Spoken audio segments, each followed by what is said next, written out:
Will Vietnam side with the United States of America, Russia, or potentially both? We're going to have a look at this question and try to answer it as good as we can. There's this article in the New York Times. Headline says, Vietnam chases secret Russian arms deal even as it deepens U.S. ties.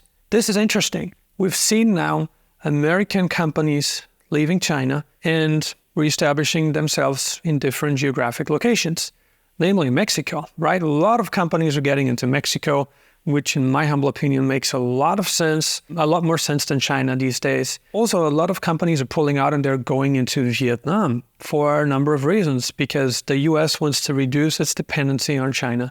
The EU is taking certain measures as well.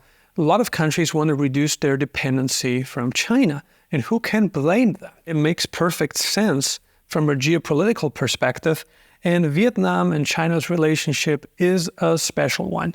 Just like many other regions in this backyard of China's, if you will, are considered China's territory. I've even heard people say during my time in Vietnam that they're teaching that Vietnam, certain parts of Vietnam, are actually part of China. It's a region of China, right? And that's kind of crazy, because the Vietnamese, they don't consider themselves Chinese at all, especially not in the south and not in central Vietnam. Northern Vietnam is slightly different, but Vietnam's situation is definitely tricky. It is a situation that requires a lot of thought for the simple reason that Vietnam is in a difficult situation with China. They're pulling out companies, they're putting them into Vietnam, which makes Vietnam more valuable. Why do you think China wants Taiwan so bad? Well, because of the chip factories, but even they're now working on getting them out, or they have taken certain companies out and they're placing them in different geographic locations. In the future, Taiwan will be less valuable to China, and it may not be worth it for China to invade Taiwan to get access to these assets. That's what it's all about. It's all about monetary gain. It's all about monetary power. This is how the world works. There's nothing new here, right? And we all know that, at least the ones that study history, that know about geopolitics. I mean, this is all about financial power. This is all about increasing your assets, getting access to more resources. This is a complete power play by China. And the countries in the region, they're worried. They are talking about joining BRICS, Vietnam, other Southeast Asian countries, they're talking about joining BRICS, but at the same time, they want the United States to provide insurance against China. So this is like you partying at two parties at the same time. And so because of that, it's going to be hard for the United States to be happy with the decisions that the smaller countries are making, because they want benefits from both sides. In my humble opinion, this is not how life works. You got to be committed and you got to honor one side. And this is how the whole world should function. We cannot be in 4 relationships at the same time and claim to be monogamous. That's just not how it works. This is something that requires change in thinking and a different level of commitment. And we shouldn't block out China completely, but we have to let China understand that certain things that they're doing are just unacceptable. I'm going to quote this here. Quote, Hanoi is adept at dancing between world powers.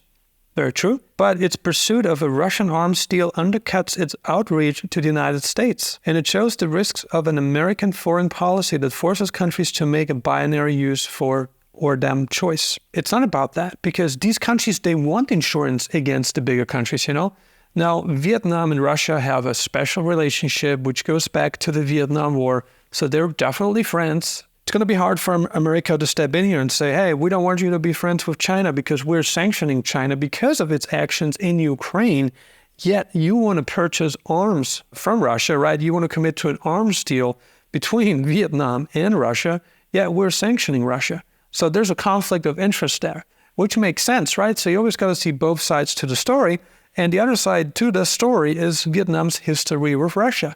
Like, Russia is definitely a friend of Vietnam. And Vietnam knows that. And so Vietnam does not want to dilute its relationship with Russia, which I totally understand. So it's difficult to make this work for both parties. It's very tricky. There's so many variables involved and so many things to consider. It's just hard. You can guess why Vietnam wants to build an arsenal. They want to show Beijing that we're prepared. You decide to make a move on us, we're prepared. This is what it's all about.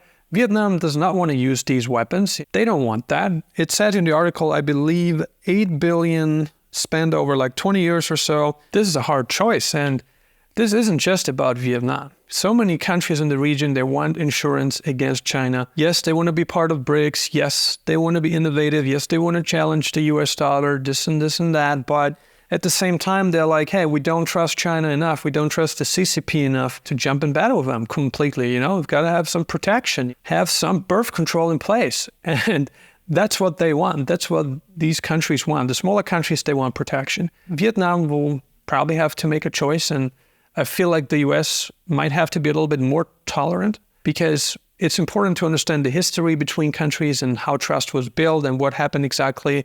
And it might not be the best idea to completely force that country to say no to another country, because again, you're trying to build a relationship, and one of the best things you can do to build a relationship is to be compassionate, to be in a state of patience and just absorbance of the things that happened in the past. And I feel like that's really important.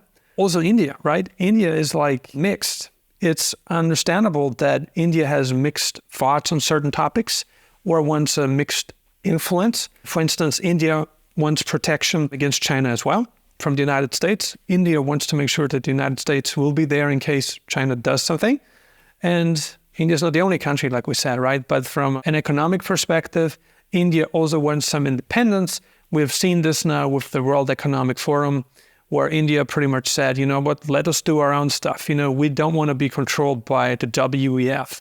We don't want the WEF tell us how we should run our economy and be completely dependent on one guy's or one forum's decision, plans, whatever. And that needs to be understood as well. So there's certain countries that are saying, we have to do what we have to do. And likely India will need more coal over the next 10 years than ever. Why? India has a growing population. India has strong family values, which is really important. I'm actually much more pro-India than I'm pro-China. I do believe that India has the capacity to become one of the world's superpowers, and it actually already is, and it will do better long-term, I think so, for a number of reasons, right? India produces some of the most intelligent people in the entire world. Indians are great at mathematics, and Indians are just, brilliant people. So often you see some of the most intelligent people are Indians. Their work ethic is unheard of. And their family values, that's also important too. Look at China's birth rate. It's at alarming levels because of its one child per family policy, which was running for such a long time. And now they see that, okay, this was a mistake. Well, it's going to be hard to revert it. Why? The mentality of people changed too. They've gotten accustomed to that. You can imagine over generations, it's going to be very hard for China to change. So I much rather believe in a world that's being led by the West and America, and also India going forward, than the West and China. I think China is in decline for a lot of different reasons. The BRI, the BRICS Road Initiative, failed. So many countries are scared of it. So many countries want to terminate this agreement because they see what it leads to. People are seeing that a world led by China might not be the best idea. And this has nothing to do with China, right? This is about the political party in China. So I'm not pointing the finger at China and saying, no, everything's wrong. No, if China can change its politics, good things can happen.